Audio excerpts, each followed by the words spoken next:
Hi everyone, today we are going to talk about the cells of the immune system.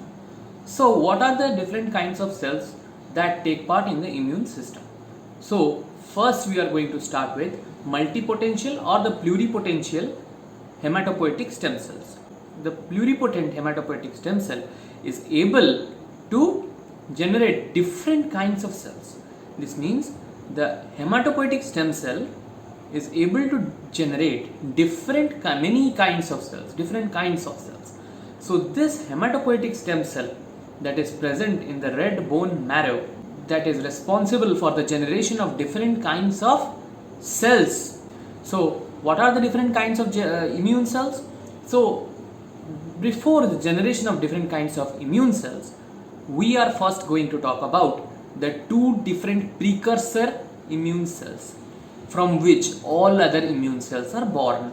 The hematopoietic stem cell give rise to two different precursor cells. These precursor cells are known as progenitor cells. One is your common myeloid progenitor and another one is your common lymphoid progenitor. The common myeloid progenitor give rise to myeloid type of cells. That means it give rise to megakaryocyte, erythrocyte, mast cell, macrophages and other kinds of cells, and mainly the myeloblast. The myeloblast give rise to four different kinds of cells. The four different kinds of cells are, one is your basophil, neutrophil, eosinophil and monocyte. The monocyte then give rise to your macrophage. As I have already told that the macrophage is a tissue specific cell. It resides in the tissues. If it is a liver macrophage, that is the Kupffer cells, they stay inside the liver only. Okay. If it is a lung macrophage, it stays inside the lungs only. It does not move. Okay. Again, the megakaryocyte we have talked about. The megakaryocyte is a very big cell that splits or bursts to give rise to different small particles which are not cells. They are known as platelets or thrombocytes. Okay. Again, the common lymphoid progenitor. The common lymphoid progenitor then give rise to two different kinds of cells. One is your small lymphocyte, another is your large lymphocyte. The large lymphocyte is commonly known as natural killer cell, which is large in shape and size. The large granular lymphocyte is called as the natural killer cell. Again, we have the small lymphocyte. The small lymphocytes are of two types. That is your first one is your B lymphocyte, another one is your T lymphocyte. The B lymphocyte again matures to form the plasma cell, which only give rise to antibodies. The B lymphocyte does not give antibodies. After the maturation of the B lymphocyte into plasma cell, antibodies are generated. Okay, so we go to the next slide. So as I have already told that cells of the immune system are born from the pluripotent hematopoietic stem cells. This pluripotent hematopoietic stem cell is placed in the bone marrow. Okay, this gives rise to different kind of immune cells.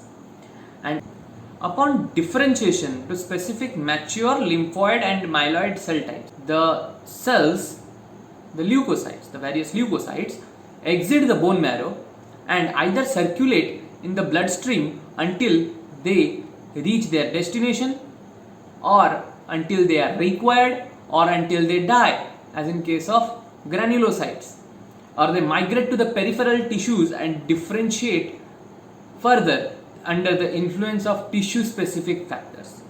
Example, monocytes, macrophages and the dendritic cells. Or undergo further selection and differentiation into specialized compartments. For example, T cell undergo further maturation and quality control assessment in the thymus. Remember, T cell generation takes place in the bone marrow, but T cell differentiation and maturation takes place in the thymus.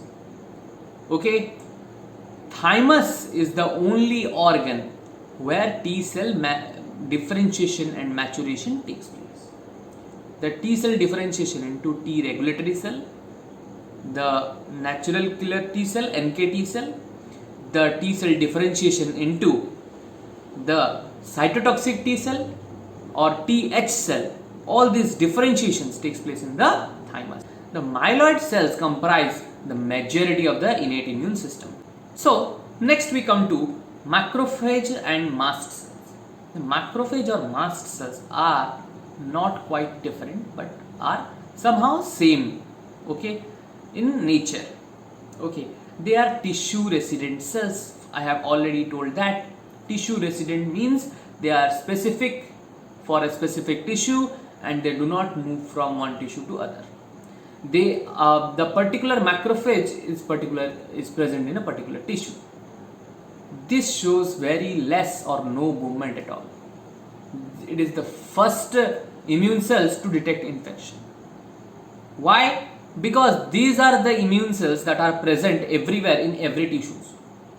So as these are tissue specific, they are residing in the tissue. In any tissue that counteracts with a foreign antigen or a foreign particle, the first one to detect that antigen or foreign particle is this tissue specific macrophages. Okay, so these are the first immune cells that detect the infection. Then they amplify the immune response. They amplify the immune response with the help of APCs. Only detection is not important.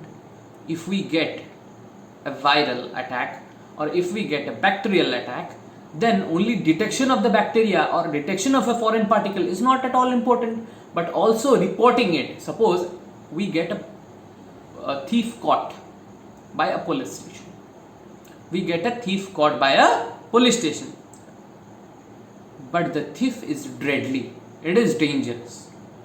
So what do we need? We need backup teams. We need backup teams. So for an example, the mast cell or the macrophage cell, the tissue resident macrophage cell is like a police inspector that has caught a thief red-handed. But the T cells, the B cells and other kind of immune cells, they are the backup teams. They are responsible for the suppression of the threat. Detection of threat is done by macrophage, but the suppression of threat is done by all these backup teams. Okay, so what does the macrophage does? It detects the foreign antigen or the foreign particle or the pathogen, and then backup team comes. And how does the backup team come? It has to send a message that we have caught a thief red-handed and immediately send backup. So how does this backup comes? It comes by sending a message. This message is sent by APCs. APCs, the professional APCs that I have already told. There are three types of professional APCs. One is your macrophage, another is your mast cell, another is your dendritic cell. All these are professional APCs. These professional APCs, these carry out some portion of the antigen or some portion of the pathogen as the evidence that there is an attack, foreign attack. So these by MHC receptors show them to the what? Central command. Who is your central command? Either T cell or B cell. The central command then sends the army, okay, the T cells, the B cells, the plasma cells, then secret antibodies to neutralize the threat. What is the threat? The threat is the pathogen. Simple. Okay. So these APCs, mostly the dendritic cell, as I have told you earlier, the dendritic cell is an easily mobile cell. Okay, it can move from one place to the other. So the dendritic cell here is responsible for calling out the other cells by displaying the antigens through the MHCs. Simple. They also produce certain kinds of chemicals known as cytokines or chemokines or other soluble proteins or mediators to raise the immune response. Okay. Then mast cell in particular have an important role in promoting vasodilation through production of histamine, which has profound effects on local vasculature. Okay, the macrophages are derived from monocyte. As I have already told earlier, the macrophages are the derivatives of monocytes. As I have already told in the previous PowerPoint, that they are present in the circulatory system. The macrophages, the precursor of the macrophages, that is the monocytes, are present in the whole circulatory system for many hours before they are lead to certain tissues, okay, where they take up their residence and then they reside in the tissue. So example of these macrophages or mast cells are the Kupffer cells in the liver, osteoclasts in the bone, microglial cells in the neurons or the brain, mesangial cells in the kidney, and alveolar cells in the lining of the lungs. Okay, so next comes your effector function of macrophage and effector function of mast cell. So what is the effector function of macrophage? First is your phagocytic killing or intracellular killing. Once it detects the pathogen, it engulfs the pathogen and kills it simply by bombarding the lysozyme with the pathogen. There is a bacteriolysosomal fusion and the killing of the bacteria or the pathogen.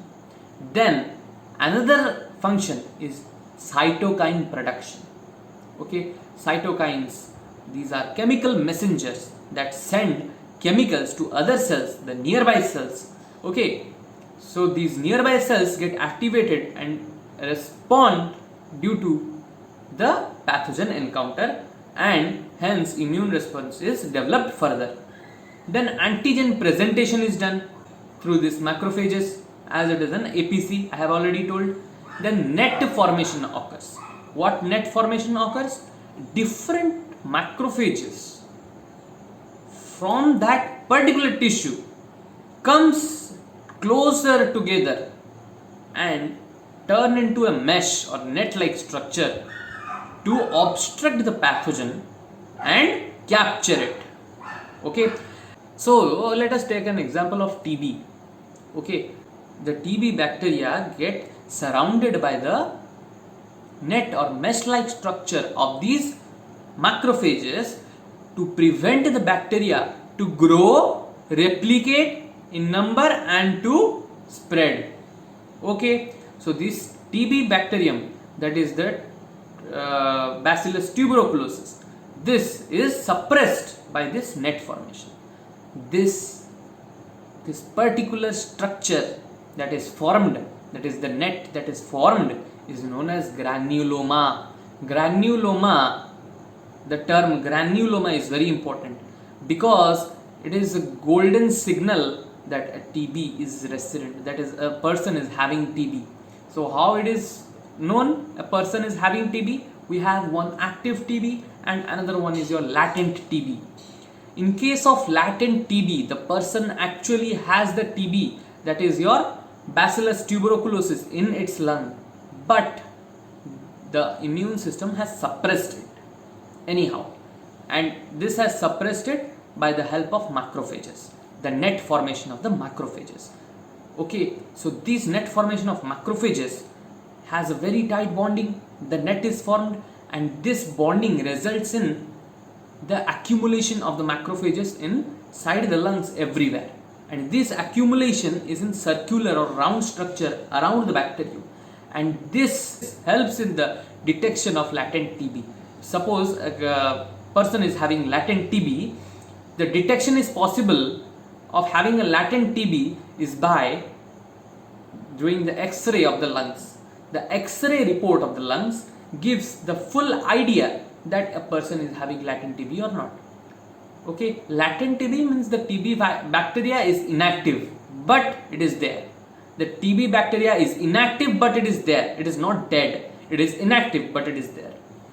It is there inside the lungs, which is captured by the macrophages. Okay, then comes your effector function of mast cells. The effector function of mast cells involves the histamine production, cytokine production, production of chemotactic factors. Chemotactic factors are the factors or the chemokines that help the other cells to come towards that particular mast cell. Okay, these chemicals help the other cells to come towards that particular type of cell, that is the mast cell. Other cell here means the APCs. Okay, either the APCs or other macrophages to come, other mast cells to come. This is the general structure you are seeing on the PPT. You are seeing the general structure of a macrophage. The macrophage has pseudopods. It can engulf or capture the bacteria and surround it and then capture it, and then the endosome that it has formed fuses with the lysosome and destroys the bacteria. Okay, then next you can see the mast cells. The mast cell contain histamine granules. Okay, these histamines are released, okay, which causes vasodilation. It is its first function, and it is certainly responsible for suppression of allergies or also responsible to cause allergies. Then comes to your granulocytes. What are granulocytes?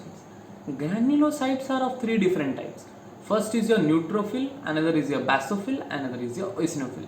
But why are these called granulocytes? Because there are presence of granules inside it. Okay, they aren't tissue specific, they remain in the blood and circulate, keep circulating. Okay, first let us come to neutrophil. The neutrophils is also known as PMNL, polymorphonuclear leukocytes. Okay, why polymorphonuclear leukocytes? Morphology of the nucleus is different in each cell. It may be bilobed, it may be trilobed. Okay, the nucleus has many lobes, and the morphology of the nucleus is different in different neutrophils. So it is the most numerous out of the three granulocytes, which accounts for 97% of the granulocytes. It is highly phagocytic in nature, okay, and is responsible for most of the phagocytosis that takes place in the bloodstream. They arrive very rapidly at the site of infection within 2 to 3 hours, within a couple of hours, okay, to the infection site. Then after the infection, their number increases significantly. So why do we do blood tests? The blood tests are responsible for detection of infection. How is the detection of infection possible? This is only possible because of the increase in the number of neutrophils, eosinophils, basophils. All these are immune cells. If these cells are increased, we can tell that if eosinophil is increased, this certain type of infection has happened. If basophil is increased, this certain type of infection might have happened. If neutrophil increased, this certain type of infection might have happened. The doctor suggests to take this medicine for that particular infection. So the increase in number of neutrophil, basophil, eosinophil, all these decide the kind of pathogen that has attacked. Okay, and also that if there is an infection or not. So the infection is detected by the increase in the number of these cells.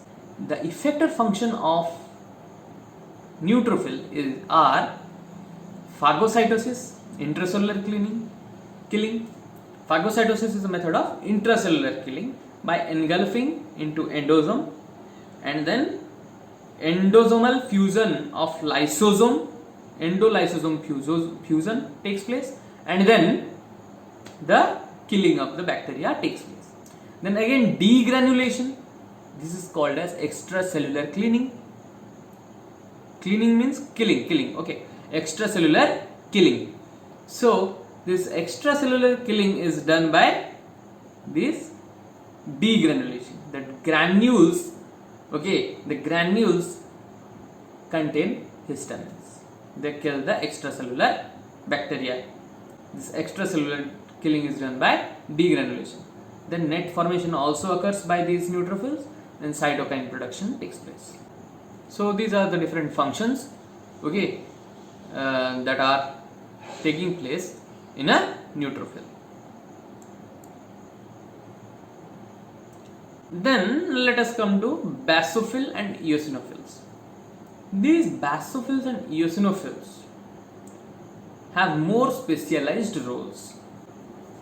The basophil and eosinophil generally increase in number when helminth attack generally takes place.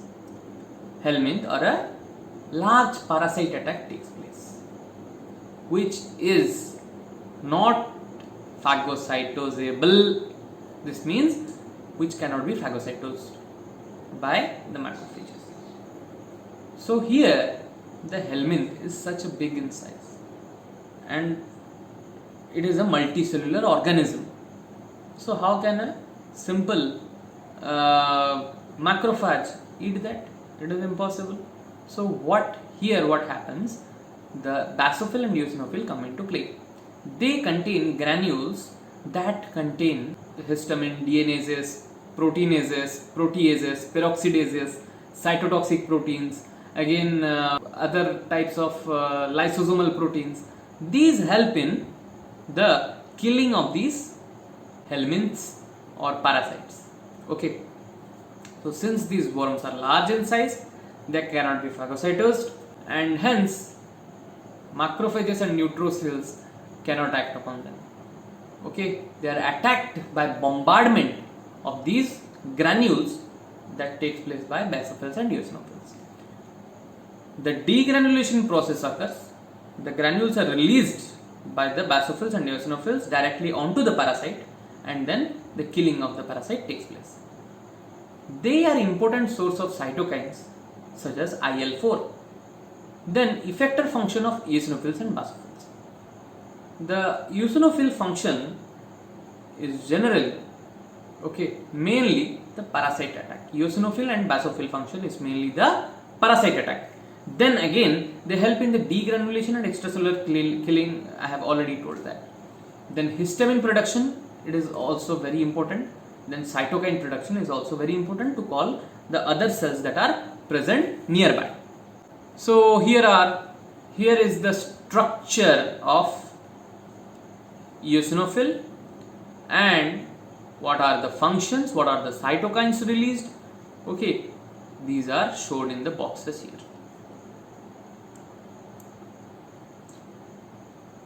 And this is the picture of basophil.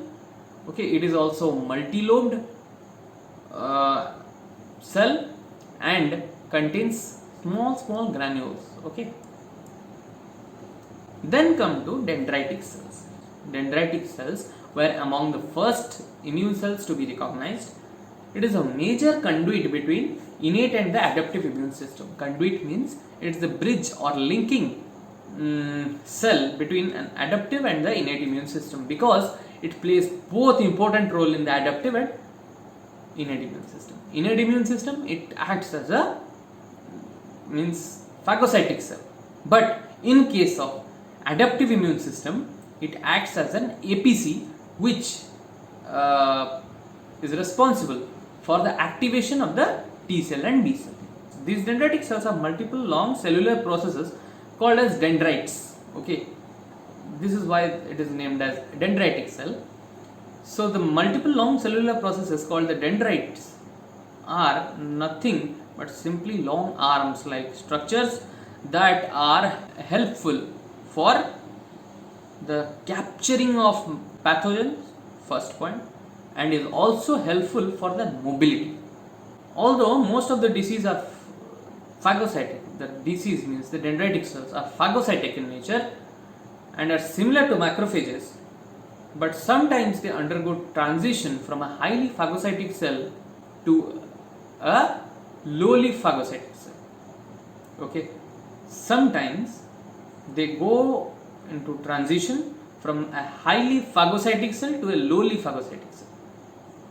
Highly phagocytic cell is a bad APC, antigen presenting cell, but lowly phagocytic cell is a very good APC.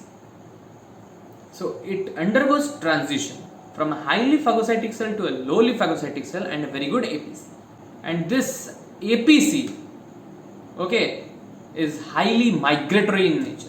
This highly migratory cell, this is the APC, the DC is very mobile and can move to the local lymph nodes that are present for the activation of the T cell for particular type of antigen or pathogen.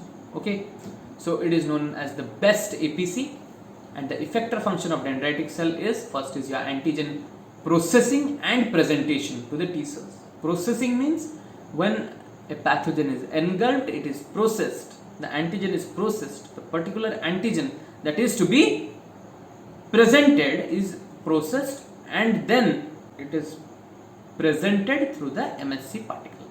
Then cytokine production also takes place in the DCs or dendritic cells, and then T cell polarization also takes place. Okay, so this is done through this cytokine production only. So next let us come to, this is the structure of the dendritic cell. These are dendrites, okay, coming out all over from the cell surface. Then we are going to talk about the three professional APCs. One is your monocytes, another one is your macrophages, another one is your dendritic cells. These are your three professional APCs, out of which is the best APC? The best APC is your dendritic cell. Okay. Then what is opsonin? Opsonin is a molecule that binds to an antigen, marking it for recognition by immune cells. Opsonin is a molecule that binds to an antigen, marking it for recognition by immune cells. Example, antibody. Suppose the tendency of a virus or a bacteria is generally to get hidden from the immune system. It tries to hide from the immune system. It is the general tendency of a bacteria or virus. Why? Because the immune system tries to kill it, so it will go and hide somewhere. So for the finding of this bacteria or virus, what happens? Antibody gets attached to the particular virus and the bacteria. Specialized antibodies for the virus gets attached to the virus, and specialized antibodies for the bacteria gets attached to the bacteria. Then what happens? This macrophages and other cells can recognize them very easily. So this recognition is done easily by the process of opsonization, and this process is called, recognition process is called as opsonization. But the molecule or the targeted molecule that helps in this recognition process is known as opsonin. It is an antibody. Okay, example is your antibody. There are several other kinds of opsonins, but example is your antibody. Then opsonization is a term. It is a Greek word which means to supply food. Okay, so it is best described by the process that enhancing the phagocytosis of an antigen, but it serves for multiple purposes. The recognition of the pathogen by the macrophage or any other kind of phagocytic cell by the binding of opsonin to that virus or bacteria. So this process is called as opsonization. Then comes to your megakaryocytes. What are megakaryocytes?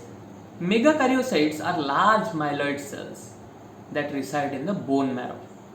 Okay, they give rise to thousands of platelets. Megakaryocytes, I have already told, they burst and give rise to thousands of platelets. They help in the formation of platelets. So these platelets do not have any nuclei. These simply are particles. Okay, these do not have any nuclei. Now let us come to lymphocytes. Lymphoid cells comprises the majority of cells of the adaptive immune system. 20 to 40% of WBCs, white blood cells, circulating in the blood, and the 99% of the cells in the lymph are composed of lymphocytes. Okay, So the lymphocytes are mainly of three types. One is your NK cell, as I have already told, these are large cells, okay, and the T cells and B cells, these are your small lymphocytes, okay. So the T cells and B cells are nondescript cells. Nondescript cells means they are very difficult to be identified or distinguished from each other. They are very difficult to distinguish from each other. They are morphologically very similar, okay, and or if you see under a microscope, they look very similar. You cannot differentiate between what is which one is a T cell and which one is a B cell. So we rely on signature of a surface protein, okay, the signature protein or the surface protein, which we called a marker, okay. Here the marker is CD4, CD8, BCR, TCR. These are the signature proteins that help for the recognition of the particular kind of cell which we are going to study. So the surface proteins that expressed by the immune cells, that is the lymphocytes, are known as generally cluster of differentiation or CD, okay, and the nomenclature is done according to that.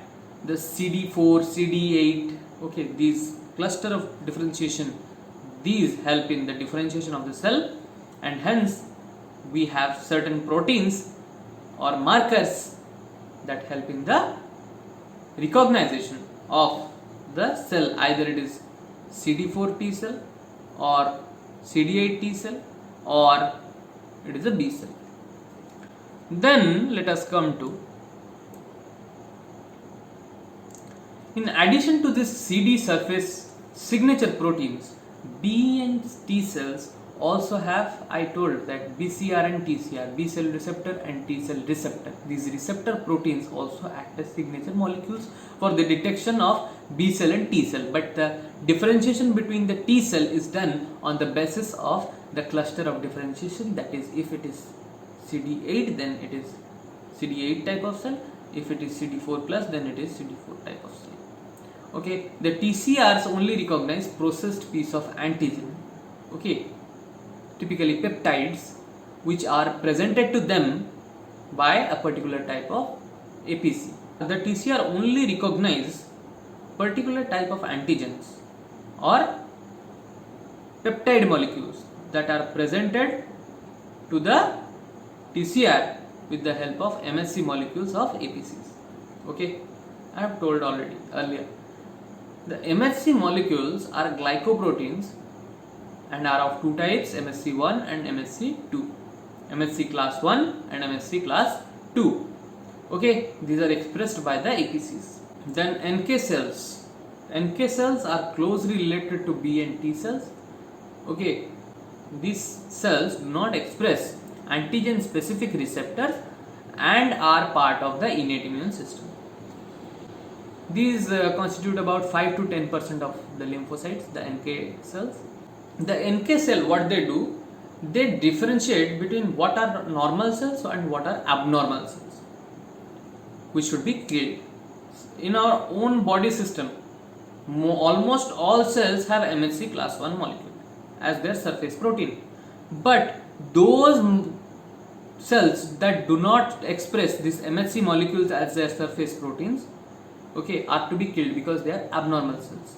So these are killed by phagocytosis, same process, but how it is done, how it is recognized, it is recognized by this particular cell, that is the natural killer cell, the NK cell, hence it is called as natural killer cell. It recognizes the difference between which is a normal cell, which is a abnormal cell.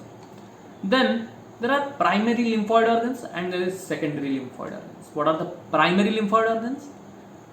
The lymphoid organs which are responsible for the generation and maturation of cells, lymphoid cells or lymphatic cells, are known as primary lymphoid organs. So bone marrow and the thymus are the primary lymphoid organs, okay. Remember this, bone marrow and thymus are primary lymphoid organs. Bone marrow is the generation point of every cell of the immune system, but thymus is responsible for the maturation process of the T cell, hence it is considered as primary lymphoid organ. Okay, and the secondary lymphoid organs, they are the storage of the lymphoid organs and simply the initiation point of immune response. The secondary lymphoid organs are spleen, liver, Peyer's patches, all these are secondary lymphoid organs. Next we go to the T cell. Here you can see T cell. T cell has your CD8 receptor or CD4 receptor, only one of these, either CD4 receptor or CD8 receptor, and it has CD28 receptors and many types of other receptors are present on the T cell. This is your B lymphocyte. B lymphocytes has your BCR, okay, B cell receptor that recognizes the virus directly and produces antibodies against it directly, or attaches, the BCR attaches with the what? T helper cells and then help in the production of the antibodies. Then next comes your NK cell. These are the functions of the NK cell. The NK cell blocks inhibitory signals, okay, so it boosts activating signals, then it retarget, that is the genetically modified CAR NK cells, okay.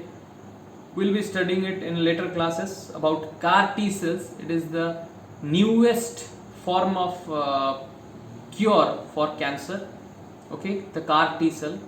So we'll be studying it in the next chapters.